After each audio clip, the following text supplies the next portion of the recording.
রাসূল বড় না সাহাবী বড়? বলেন তো আপনারা। যিনি বড় তারে আদর্শ মানলে, যিনি তুলনামূলক ছোট তাকে আর আদর্শ মানার দরকার কি? এটা হলো চাপাবাজি। আল্লাহ যেহেতু মুহাম্মদুর রাসূলুল্লাহ বলার সাথে সাথে ওয়াল্লাযীনা মাআহু বলেছেন, সাহাবায়ে কেরামের কথা বলেছেন, তাহলে তোমার যুক্তি কি কোরআনের পক্ষে গেল না বিরুদ্ধে গেল? আচ্ছা, একটু সময়ের জন্য কোরআন বিরোধী যুক্তি দেই, আমি মেনে নিলাম।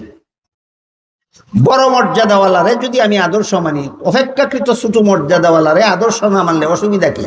আমি জবাব দেবার আগে বলতে চাই, আপনাদের দিরাইয়ের বাজারে স্বর্ণের মূল্য বেশি না লবণের মূল্য বেশি? বুঝে শুনে বলেন। যার ঘরে 50 ভরি স্বর্ণ আছে তার আর লবণের দরকার কি? এই প্রশ্নের যেই জবাব ওই প্রশ্নের সেই জবাব। ক্লিয়ার হইল? যার ঘরে 1 লাখ টাকা বড়ি মূল্যের স্বর্ণ আছে তার আবার 20 টাকা কেজি মূল্যের লবণের দরকার কি? স্বর্ণয় কোনোদিন লবণের কাজ দেয় না, আর লবণ কোনোদিন স্বর্ণের কাজ দেয় না।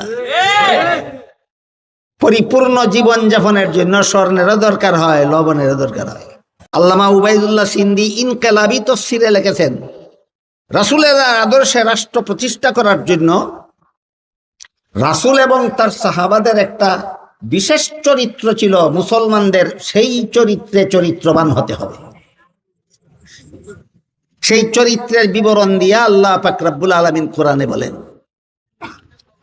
মুহাম্মাদুর রাসূলুল্লাহি ওয়াল্লাযীনা মাআহু আশিদ্দাউ আলাল কুফফারি রুহামাউ বাইনাহুম।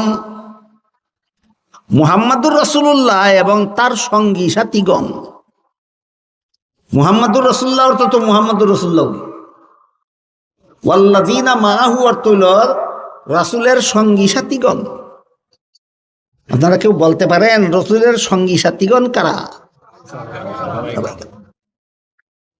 রাষ্ট্রীয় জীবনে রাসূলের একটা বিশেষ আদর্শ আছে, এটা যদি যে কোনো যুগের মুসলমান গ্রহণ করতে পারে। রাষ্ট্রীয় জীবনে সাহাবায়ে কেরামের একটা বিশেষ আদর্শ আছে, এটা যদি যে কোনো যুগের মুসলমান গ্রহণ করতে পারে, তবেই তারা ইসলামী সফল রাষ্ট্র প্রতিষ্ঠা করতে পারে। রাসূল এবং তার সাহাবাগণের আদর্শ